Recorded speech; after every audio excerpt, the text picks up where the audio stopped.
Just testing our final. Working? All right, everybody, thanks for joining us. We are now live, so keep your profanities down. Thank you for joining us. This is our first masterclass that we're attempting to do in hybrid, so in person and online. So fingers crossed everything goes smoothly. So today we're going to have Paola Pisano, our digital marketing specialist, present, and you can call her Paola, you can call her Paula if you have to, but it's actually good. Paola. About it.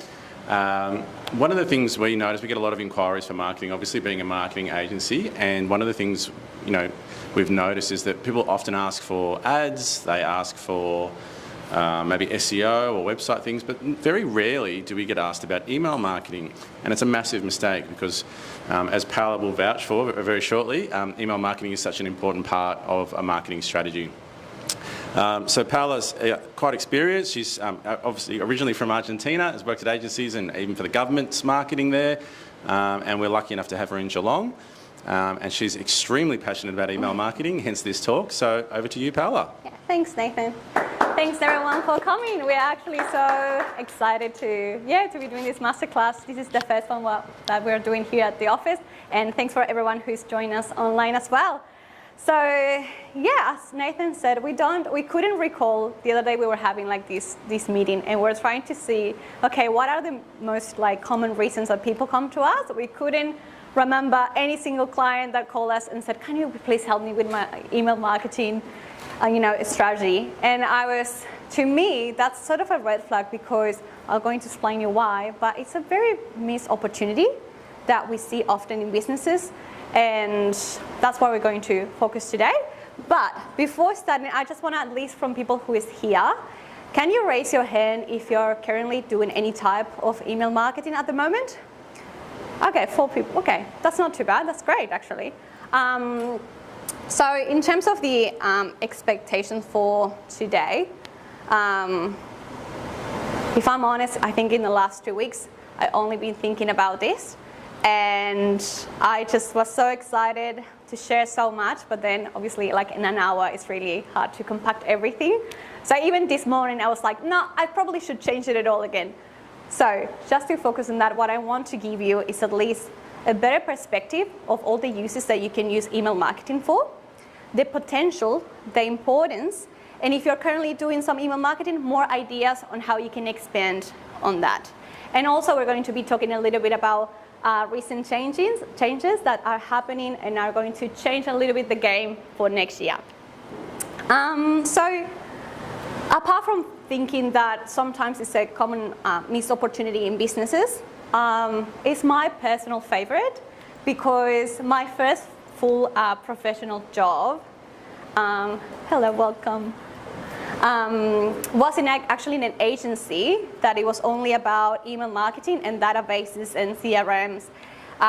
When I got my first job and I was applying, I wasn't really sure what they were talking about. I think it was the first agency 10 years ago providing that services. I just want to work, and I got it. And I'm very grateful for that experience, because it really showed me the potential of analyzing and understanding your data to really enrich the communication with your clients. So we're going to start from the very beginning. So email marketing is not dead. I actually get very angry when people say that, because we need to get people excited about it. It's actually not dead at all. We're probably going through the Black Friday sale. So I bet you got a lot of communications on your email with promotions, events, sales, discount. So all these companies wouldn't be investing all these resources on email if it wasn't, beneficial, successful. I guess one of the reasons why we don't get people coming to us saying, hey, can you help me with this, is because maybe it's not as shiny as saying, hey, can you help me do a TikTok campaign, or can you help me get some ads because I want immediate results. Email marketing is actually more like a long-term, sustainable investment. So if we think about it a little bit more, we got over 4 billion people using emails. That's way more than any other social media platform. We don't have to worry about algorithms changing and affecting our reach. We do have a lot of technical stuff to be very mindful of, but that's not one of them. And then in terms of the average return of investment, we say a lot that you don't need a massive investment to run email marketing, but the revenue can be actually be very interesting. So they say that on average, for every $1 that you spend, you get $36 back. And there's some statistics saying that by the end of next year, email marketing revenue is going to be around 13 billion. So if you want to talk about, okay, well, what's the core of email marketing? Well, like, what can we achieve? What's the focus in it? So to me, I will summarize it in these 3 items: inform, connect, and delight. So when we talk about inform, I'm not talking about doing endless communication when you're just talking about your company and your product and yourself and how good you are. We're actually using this as an excuse to give value. What else? How can we give value? Are you, an expert on designing custom homes? So how can you enrich that knowledge of that person? And then we have the connect. So to me, the reason why email marketing is actually my favorite is because I think I can be more personal. Like your inbox, from when you think about digital marketing, it's probably the most personal space that you can get access to. We don't have everything there. And it's more like a one-on-one. So we can connect and make a long-term connection with, leads or current clients. And then the delight part, this is absolutely my favorite, and definitely email marketing is the best channel to keep delighting your clients, to keep going above and beyond, to make the experience so good. And I'm gonna tell you very briefly a story. So the reason why I loved it when I started working in this agency, at the beginning I was like, what is this? I've got it, I studied communication to write and to not see any number. And then suddenly I was like, with all databases, endless numbers, and being very analytical. And at the beginning I thought like I was in the wrong place. But then I learned that we were able to really read into that data, and what we did, and this was like, it took us ages because we didn't have any of all the platforms that nowadays we have. We identify our actually super fans of the brand. It was like a card brand, like an international big one. So we were like constantly thinking about how can we delight them. So we knew that there were people from like the 80s buying cars every year, and they feel like the brand is like a team and that they belong. And instead of the company saying, you know what, we already got them, we don't need to invest in these people. No, they really see the value or keep engaging with them. So one of the campaigns that we did, and I enjoyed so much, was like we send them emails and we call them and we're like, you're so special to us. You've been supporting us throughout all this year. Why don't you come to our industry? We're going to show you the factory, how your favorite cars get made. And for people who love that, it was so amazing for them to see and to experience, to feel appreciated. So how can you delight sometimes through social media? It feels like very generic. So you can do something very targeted and special through email marketing. And that's why I personally love it. All right. So we're talking about email marketing. I sort of mentioned a little bit just before. What are the different uses? Well, we have plenty. We can use it as a way to generate and nurture leads. We can build relationship for long term. We can obviously promote our products, our services. We can retain and delight our customers. We can gather customer feedback, learn a little bit more about their experience. And we can re-engage with inactive subscribers or people that maybe haven't been engaging with our business for a long time. So I've got these categories of the different type of emails that you can think of as a way to spark ideas. There's probably, when you search for this, you might find very different categories. I thought this one was maybe the easiest way to get your head around it. So I'm going to show you examples of each one. So we got the promotional emails. This is probably the easiest example that you can have. Like, it's basically the most common use. And as I say, we're in the middle of the Black Friday sale, so you get ready to keep seeing plenty of this coming to your inbox. So what do? We give offers, discount, we promote our products, we do product launches, giveaways. It's quite self-explanatory. Then we go informative emails. And then again, when I'm saying about informative, I'm thinking more about adding value. So probably the common example could be a newsletter. When you share all the news about your company, or educational content you might have a new blog on your website that you want to share with a specific audience, or maybe you have a tutorial or a guide or a reflection of something that's happening on your industry. So I just want to make a brief pause here and add a note on it, because here at Pixel we have most of our clients, they're very lead generation centric. They're mostly B2B businesses or maybe professional services. So lead generation and nurturing is a big part of it. The reason why informative emails, building this relationship and adding this value can be so important for this type of businesses is because usually the buyer's journey is quite long. It might take 6 months or a year. So I'm going to give you an example of something that we do here. We have a client that they are amazing advisors, financial advisors for you to purchase a property. They don't only do that, they also are the same builders. They help you to find your property, your land, your investment, the whole process. So they target a lot of first-home buyers. So we know that in that audience, a lot of people might not be ready to purchase just yet. Maybe they're saving money for it. Maybe they're just waiting for the right opportunity. But when you have a lead and you give them all this value, you help them to understand maybe the new incentives that they can have access. You show them opportunities that might fit their budget. You keep them updated what's happening in the industry. Basically, you're building a relationship. You get them ready. So when they're actually ready to purchase a house, you have built trust with them and they can go back to you. This is just a very quick example. For example, I love the School of Life. This is something that I just watch on YouTube. I love their books. So I'm subscribed to the newsletter because they publish a lot of articles on their website that usually then you will find in their books.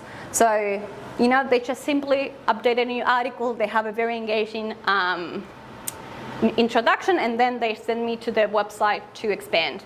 This one in particular, we can see that we have quite actually text heavy compared to other ones, but the audience that follow these are probably more likely to actually want to read this type of pieces.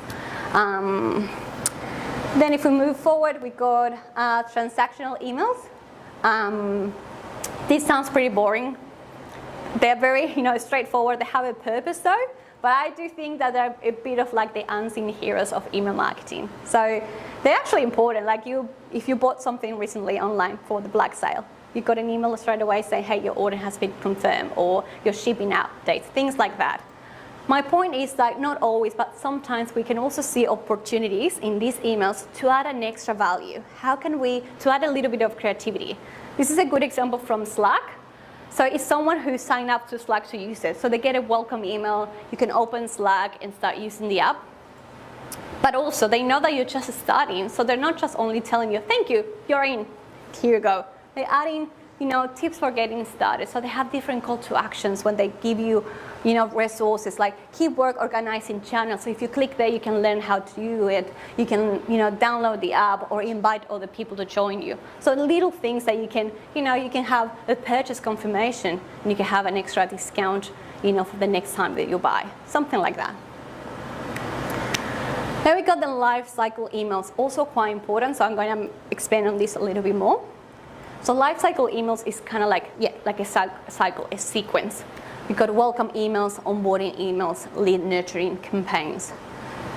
So I spoke a little bit about the lead nurturing when I was telling you how important sometimes informative emails can be to nurture a lead, like to share that value until they're ready. By life cycle emails, we use it a lot for one of our clients. So they are a childcare center. So what we did was, like through Hotspot, we basically set up all these sequences that basically carries the person, since the parent registers the form, like they are interested on maybe enrolling there. So they get an email, a welcome email, information. They get an email to be able to book a tour at the center. If they haven't actioned it, they might get like reminders later. Once they go to the tour, we know. So we send them like a waiting list email with more resources. We get them ready. Once that happens, once they enroll, they have like more forms. So everything, then you got the orientation email. So that's a life cycle email. So it's all the sequence and all the relevant information. Onboarding emails are sort of similar. You might have it like, if you're onboarding someone into a software, you can give them welcome and then you help them with the next step and so on. And then engagement emails, a few examples of these, it could be re-engagement campaigns. So this is a good example to show you what I mean by that. So it's from Asana. It says, hi there, since you had been gone, we had been up to a lot, and you probably have too. So grab a coffee and let's catch up. And then you see all the updates and new features that they added to the product since that person unsubscribed or left, or didn't use it anymore. So it's a way that you can try to re-engage these people. Another way that we always recommend is like if you can see or detect that there's a group on your database that they're not opening any email or interacting, you can think, okay, how I can bring these people back? So maybe you can think about a strong offering to try to bring it across the line. So that's what we mean about a re-engagement campaign. I get emails from Maya a lot saying that they miss me a lot, and I always get a cheeky discount, so I love those. It works for me sometimes. And then the loyalty update. So this is also to keep engaging. So we got exclusive access to sales or birthday rewards. This is more for like someone who has an e-commerce, but let's say you're more like a B2B company or an event organizer. Something that it could be to increase loyalty. It could be, hey, we're doing this webinar, this exclusive webinar only for you're invited, or I don't know, you're opening a physical store, so you can invite people to come before than anyone else. Something to make people feel special and keep engaged. Alrighty, here's the tough part for me. So my English skills, they have a roof, and I can't say this word. So Conan is going to help me out and read this out for me. Segmentation, personalization, and deliverability. See, it's a tough one. Yeah, so basically, I'm going to be talking about these three big concepts that are very related to each other. It's very hard to isolate these three instances. But it's basically, if you're crafting an email marketing campaign, you need to craft all the strategy based on this. Are we good for now? Are you still fine? Or if I'm speaking too fast as well, you just, because I get excited and then I try to rush. And so feel free to raise your hand. Also, if you have questions, feel free to interrupt me. That's completely fine. So we were talking about all the different emails and objectives and goals and everything sounds wonderful. But if we go back to the most basic thing that we need to do is actually we need to collect a database. We need emails. We need people to send those emails to. So the step number 0 is building a quality email database. What do we mean by this? Is like it's an email list. It's a group of users that have opt-in, that they give you permission for you to communicate with them. And yeah, I think we can stress this enough of how important it is. Back in the day, it used to be a very common practice, especially in very big companies. You might recall getting an email from a company or organization that you just didn't even know who they were or how they got your details. It can be quite frustrating. As I said, an inbox is a very personal space, and you don't want it full of junk. So buying contacts is a massive no-no. We will never advise that at all. We're going to talk about this a little bit further later on, but basically for 2 reasons. So email marketing, we need to make sure that we're doing this because we want to communicate only with people who are expecting from us. It's not an ad that can appear on your feed. No. We just really need to make that the strongest point. We communicate with people who want to hear from us. And one time I heard someone saying that email marketing is to communicate that people that likes you to make them love you. So if you keep a quality email database, that means that you're going to be, first of all, compliance, because you need to send to people who are actually expecting you. And secondly, it's going to boost your engagement, because basically if you're waiting to hear from me and I send you emails, probably my email is going to perform way better than someone that's not. So I'm just going to go through this a little bit quick, but I just want to give you some tips that you can start thinking about ways to grow your list. So basically we need to offer something interesting. We need to give value. It's not about us asking for something, it's about giving at this stage. So we call it lead magnets. It's something that we also do a lot for our clients here at Pixel because, as I said, they're so lead generating based. So we try to come up with something that is interesting. You can give away free guides, discounts, exclusive content, something that wants people to sign up. I just got this example. I actually fell into this one, so now I'm subscribed. I was browsing in Gorman to see the Black Friday sale, and they have this offering that it was a bit more interactive, like the spinning wheel, so you can get a discount as long as you sign up. But what I liked about it, apart from the being interactive, is like it also says here, by entering your details, you are agreeing to your personal data being stored and used for electronic marketing purposes. So I knew that if I was going to sign up, that's not going to be the end. I'm going to keep getting more communications, but I signed up, so that's okay. Then this is a pixel example. So one of the goals that we have for the business is we want to keep growing our branding and design area of the agency. So we thought, okay, we can't expect people to just, sign up a contact form and get straight into a meeting. I mean, if that happens, that's wonderful. You're welcome to, but we need to give something. So we thought about this branding assessment. Basically what it is, like you go through this quiz, this test, answering questions about how you perceive your brand or company to be. And based on those answers, if you give your details, then you get your brand archetype. So it gives you a little bit of what is like your archetype, and this information will help you to build the brand tone of voice, for example. Then what else? Another quick tip to grow your list is also we need to set up the expectation. As we say, it's all about promising and delivering exactly what we said, so then we don't have frustration from the other end. So this is a newsletter that I'm subscribed to, so I know that they say pretty straightforward that they just send fun, unfiltered industry insights about marketing. That's all I want. And they're asking me only one detail, which is my work email, and it's not accidental though that they're asking for the work email, because they can gather a little bit more information about us. So the form is super short, so I'm more likely to sign up. If you give me a form this long and you ask me a lot of relevant data, I'm not going to give it to you. People are being a bit more mindful. And if you're not, you can talk to Chris Davies, and it's going to give you a lot of IT security tips. So just ask what you really need. This is an example of setting expectation. This is from Country Road. Basically, when you sign up, you can see exactly what you're going to get access to. So that's a good way also to set up those expectations.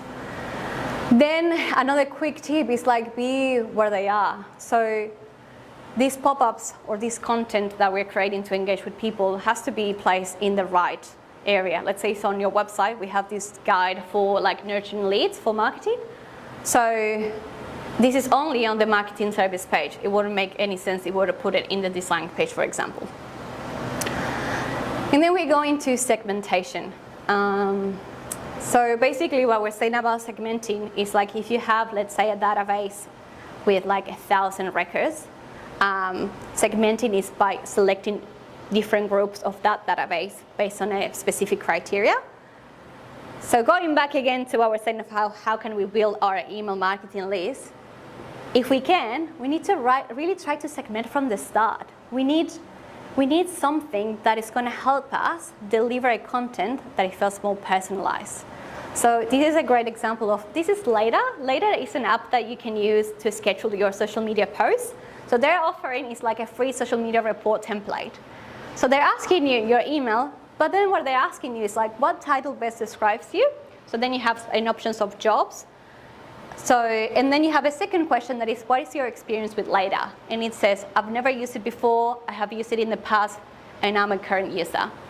So that means that then later when you're crafting your email, you're probably not going to send the same thing to the person who have never used it before than to someone who's a current user. So in the collection, we are setting our own like strategy to then later on being able to give something that is actually valuable. What happens if you're now thinking, oh no, I've got a data email list, but I have no idea of like this extra information? Well, this is a good example of a way that you can keep collecting that info with your existing database. So here they say, hey, we are improving how we communicate with you, so you only get the content you're interested in. Visit our shiny new preference center to tell us about what you'd like to hear about. So they're quite upfront. Hey, you know what? what you actually want to hear from us, we'll deliver that. So that's a pretty good if you have all records that are not fully updated to add that extra information. What else? Segmentation criteria. This is just for you to have maybe a bigger picture of all the ways that you can segment it. Actually, there's so many possibilities. Maybe the first thing that you think about is like, oh, you know, I can segment about age or location or city, but there's way more that you can play with that. Like, for example, a type of segmentation that I personally like, and it's usually quite good for your engagement, is when you identify the people on your database that are super fans to the ones that might be opening an email from time to time. Let's say you send 3, they open 1, and then you have a group that you send the 3 emails and they open them all. Maybe you can play with those segments as well. Then what else we've got? So also another issue that we need to solve is like when you're collecting this information, you need a safe place to store it. We recommend like a CRM, which is a customer relationship management platform. Do you guys, anyone is using like a CRM at the moment?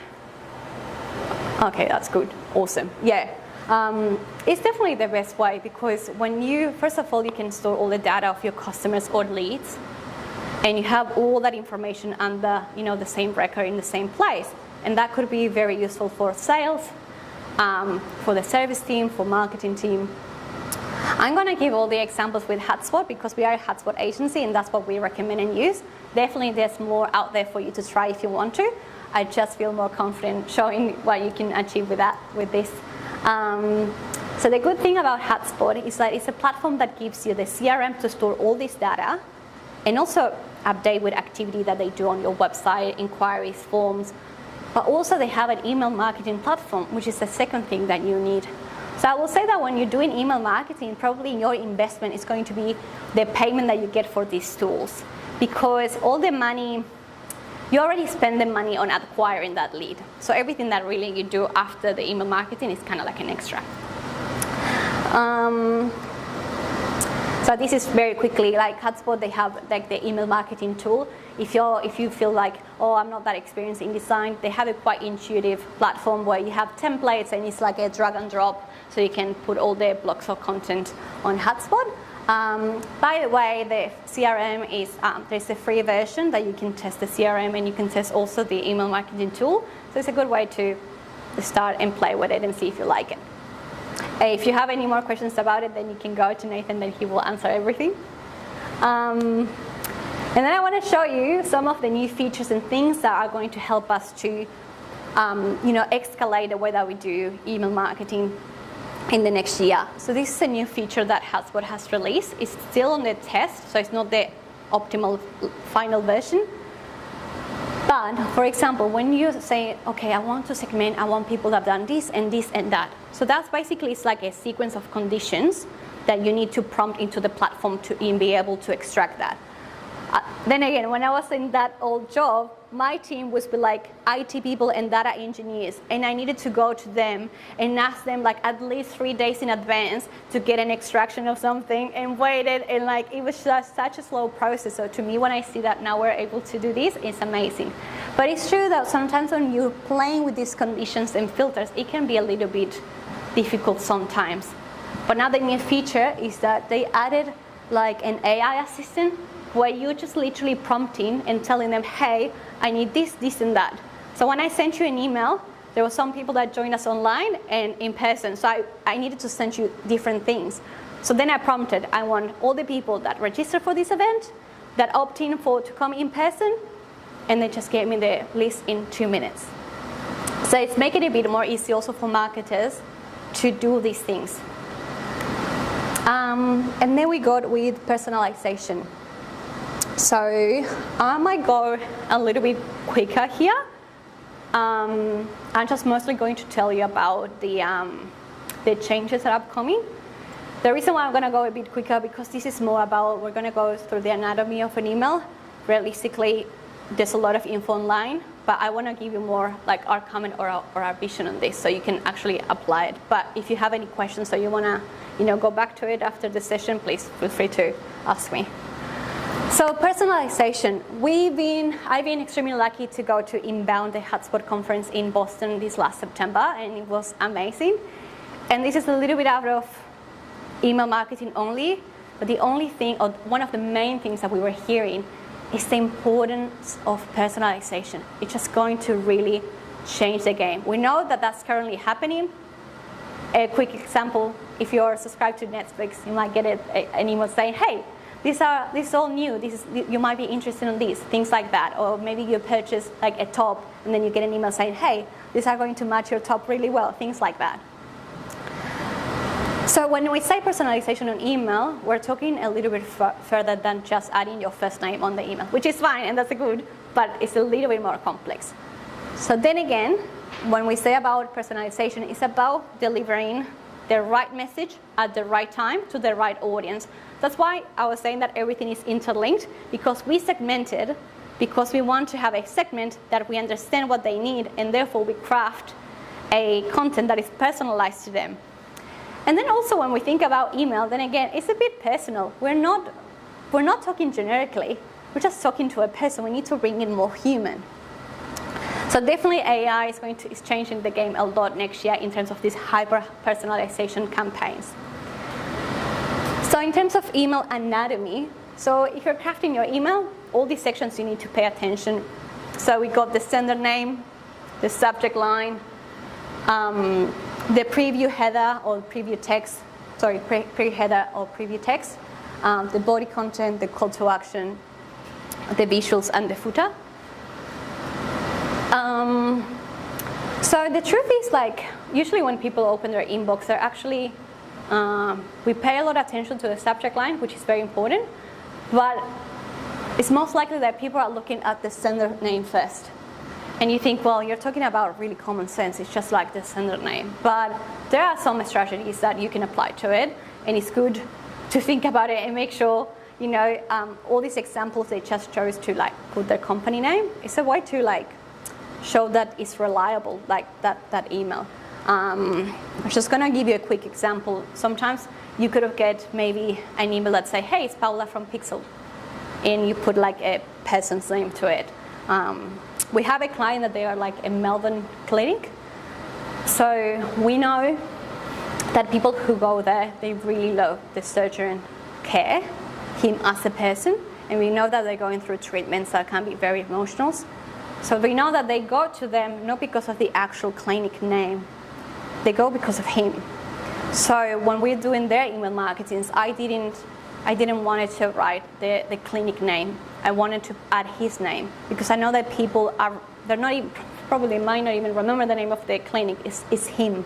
So I want to make it more personal. Anything that can give more, you know, sounds more trustworthy and relevant is better. So you can have, you know, play with that as well. Then we got the subject line and the preview text. So the preview text is basically that extra text that you can add and you can continue your subject line. So I'm going to give you some quick tips for engaging subject lines. So generally speaking, they say aim for 6 to 10 words. Use numbers. They're good for authority. And also then again, when we are on the inbox, people are not reading every single word. We will love it, but that's not what it happens. And it's not what we do ourselves either.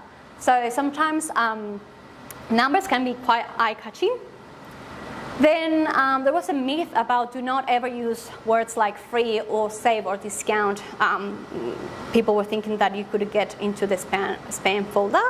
That's not the case anymore. So as long as, I would say, as long as it's not misleading and it's actually free or you have that, people will love it.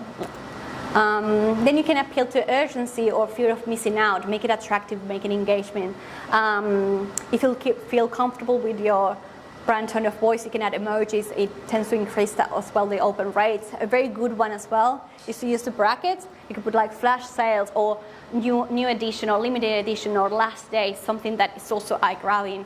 Another thing, if you're like sharing maybe articles or content that is more like a blog, it's really good to add 5-minute read or 3-minute read. Like people, they don't have a lot of time, their attention span is so short.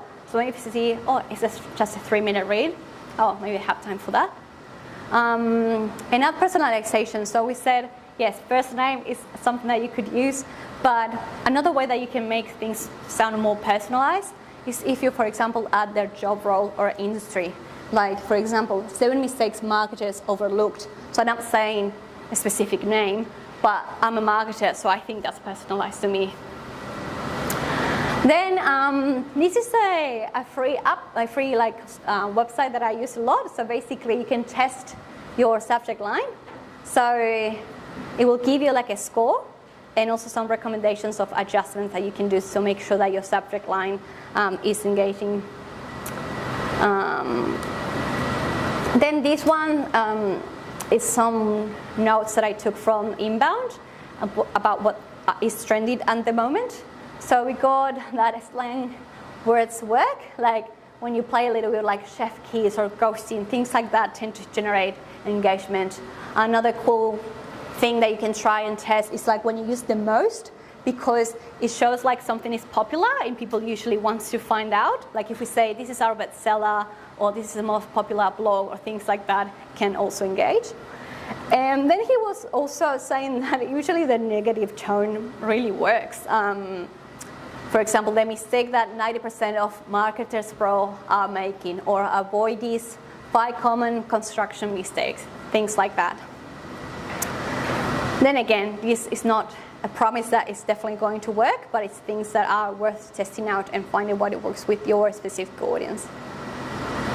So in terms of changes coming to the next year, and is this AI trigger words?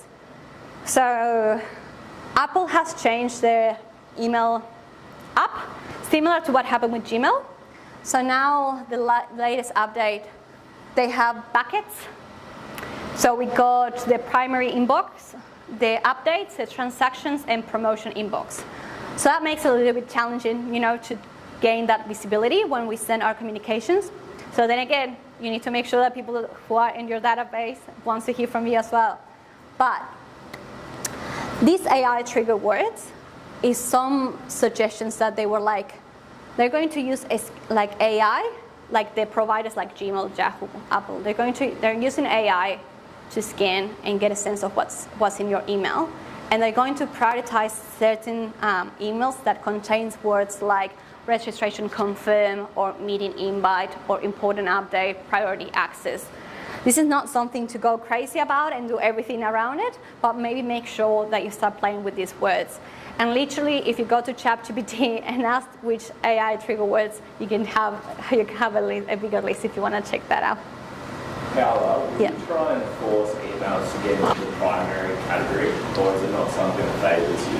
One second, can you say that? Would you try and force emails to get into the primary category? Because presumably they're the emails that people are going to pay the most attention to, compared to, say, the yellow shopping cart, which might be a bit more junky. Yeah, exactly. So you want to try to get into the primary or updates inbox, definitely, yes. So that is something that you can gain when we're going to see later in delivery when your reputation, your email domain reputation is good, when you have high engagement.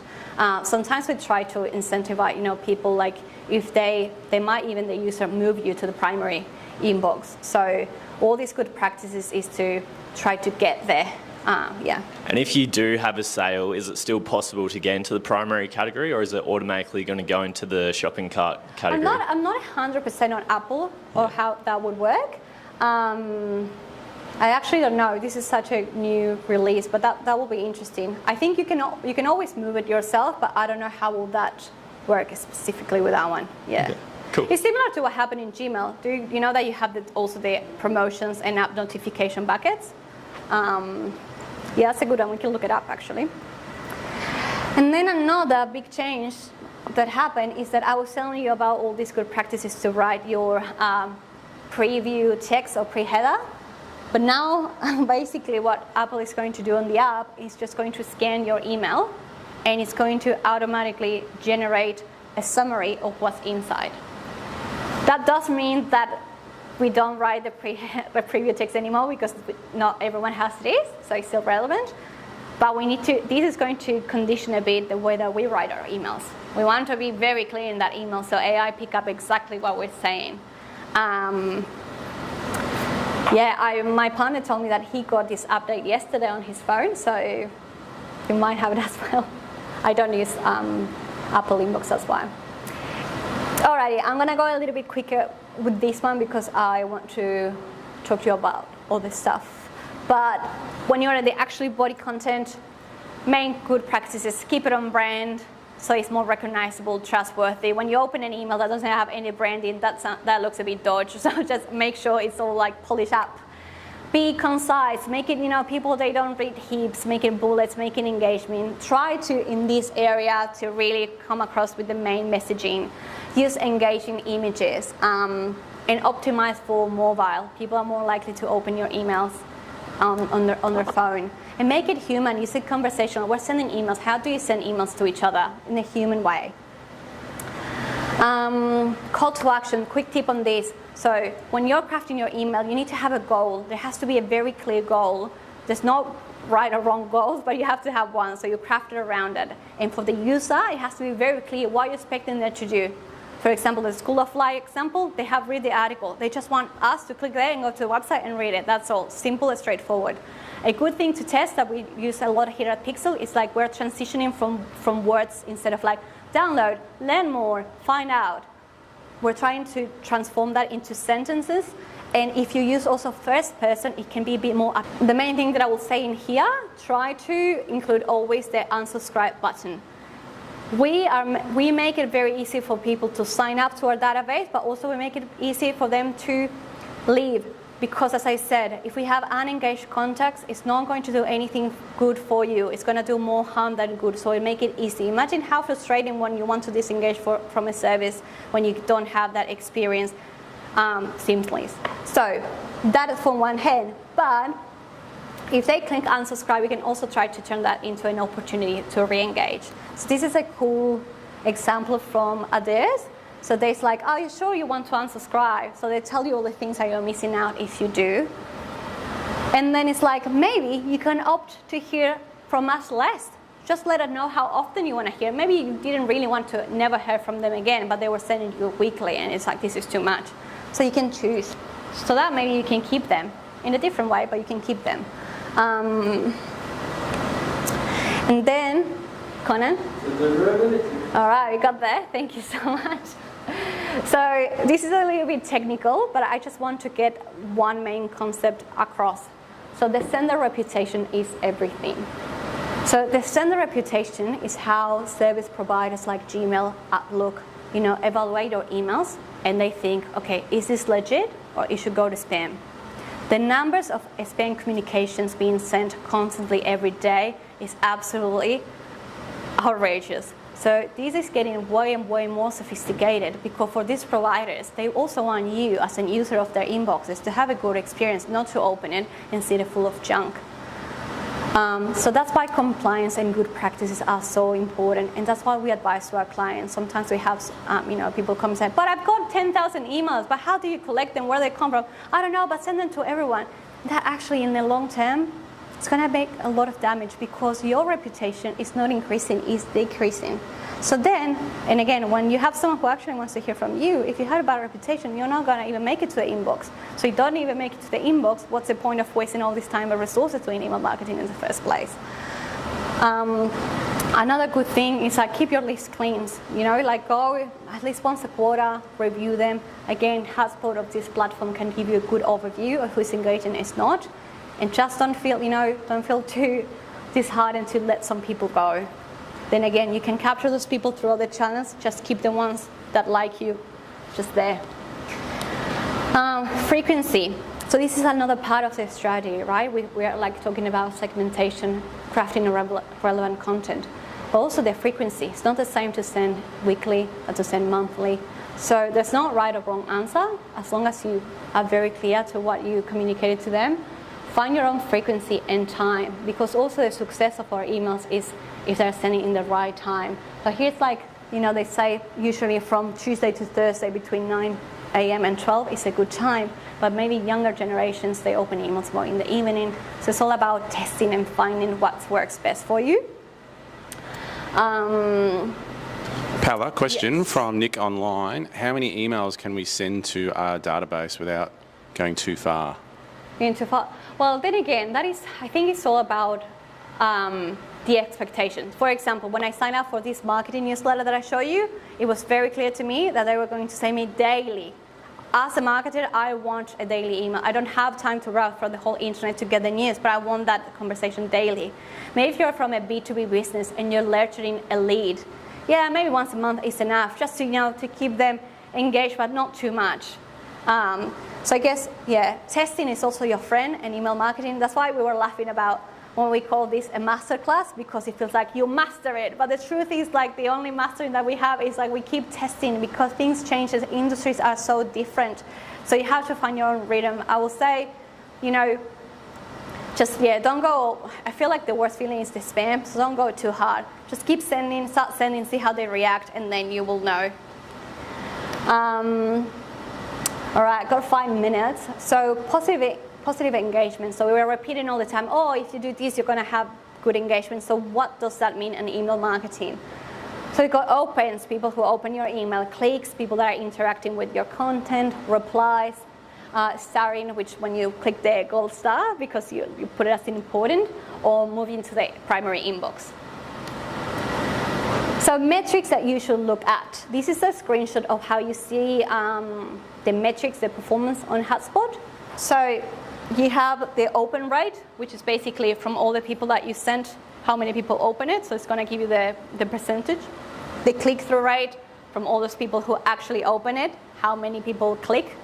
The replies rate, and then you can also see a breakdown. You sent to this one, it got delivered to this one, how many opens, clicks, reply, bounce. Bounce is when sometimes emails, those domains are incorrect or they don't exist anymore, and that happens a lot when we have a lot of work emails.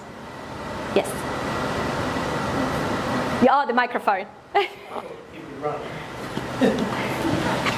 Hey Paula, what's the difference between a click rate and a click-through rate? A click rate and a click-through rate. I think what is happening in there, so this says including both bots, the click rate will be 10%, and then including both this click-through rate. Sorry, I got it confused. Any clicks? Oh, sorry, I got it stuck there. So there. Is it of the people who opened it, Paula? The bottom one is the people who opened it, what percentage click through, and the top one is the total click through. Yeah, to be fair, I don't remember exactly the difference, but the one that I look at is the click-through rate, and the one excluding bots. That's the main one that I look at. I can look it up. I know there's a very small differences, but I can show you. But I don't want to say anything wrong. I believe the click rate is the number of clicks on the email, regardless of whether the email was opened or not. But the click-through rate is a percentage of the users that actually opened the email and then clicked through on a link. We can double check it. Let's keep that in mind. Yeah, and then the unsubscribes, the spam reports, and the not sent. So the good thing also about having a reliable platform is that if someone has unsubscribed it but you haven't removed it from your database, they can detect and they won't send it. So that's good because it also helps you to keep compliance. And then we're not going to talk about this because this could be a completely new masterclass, but I just want to know that you might be thinking, oh, how am I going to be sending all these emails? There is all these tools also provide like automation and workflows. So basically it's helping you to craft those sequences to deliver relevant content at the right time. So it's not like you have to spend the whole afternoon crafting and doing your emails yourself. This is something that we also do through HubSpot, and this will be like another masterclass, but this is in terms of trends and how to master it. This is massive to engage. And another trend that is also something that we do for clients with HubSpot is when we combine messaging through email and text messages, so it's sort of interlinked between all the channels as well. So as final thoughts, I just wanted to hopefully get you a little bit inspired if you're not doing email marketing, knowing that it's great to build a relationship with your clients, to delight them, to sustain these relationships. And it's great for growth. It's great for getting leads into customers. And definitely with AI, we have all this help to accelerate tasks that before they were so time consuming, and to also help us to analyze data and predict user behavior so we can be there at the right time. So thank you everyone. Sorry I couldn't answer that question. I'll look it up in 5 minutes. Thank you everyone for coming.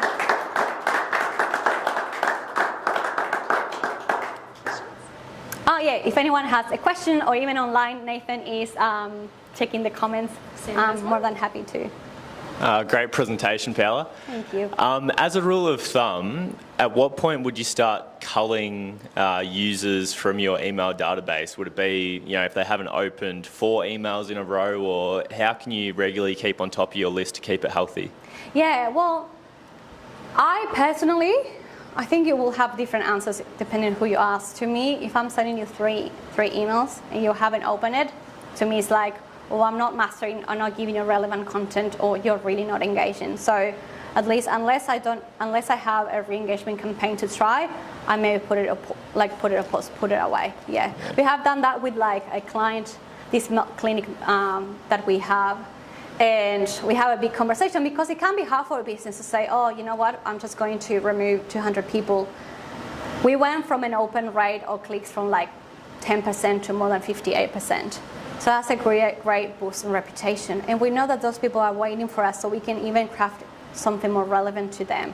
So I would say if you send 3 emails and they're not replying, probably I will leave it to it and maybe craft a re-engagement campaign to see if you can get them back, yeah. Can you also save those people somewhere in your database so they're still there but they're not getting active emails, and perhaps you reintroduce them at a later point?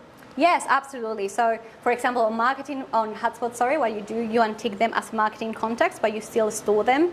And that's also another reason, not the main one, but another important reason. So the more marketing contacts that you get on this platform, or not only HubSpot, but all the ones, they charge depending on how big is your database. So if you keep having like thousands of people that are not engaging, that are not even interacting, that are giving you damage on reputation, also paying more money. So it's good to have that clean, yeah.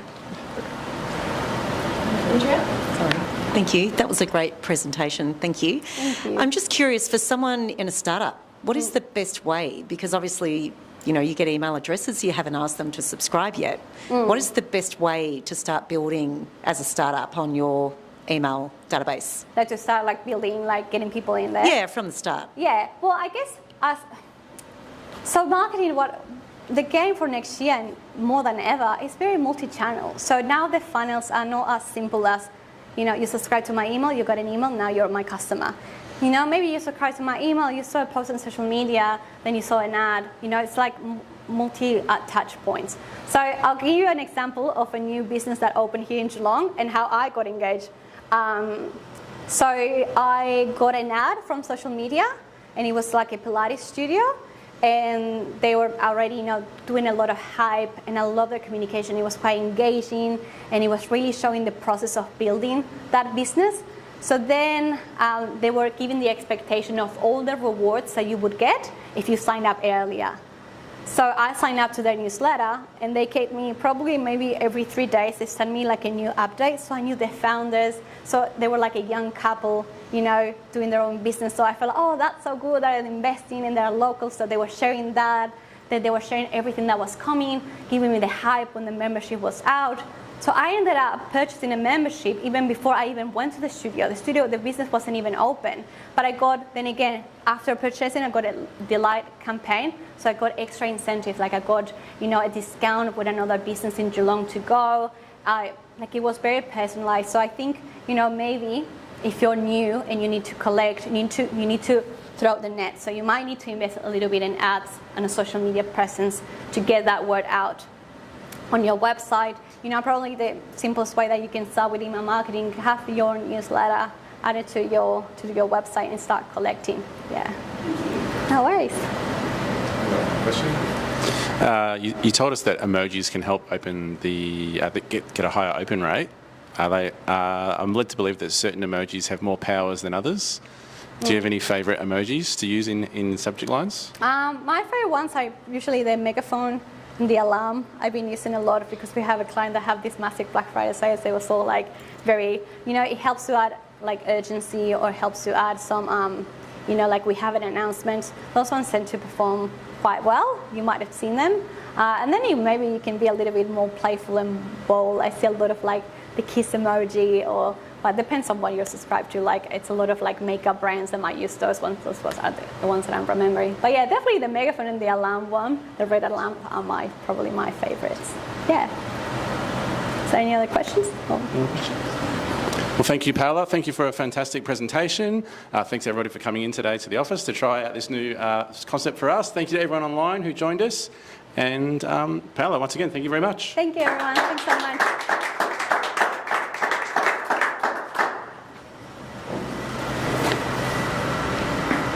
Thank you all. Appreciate it. I appreciate you being here because I was so afraid of not getting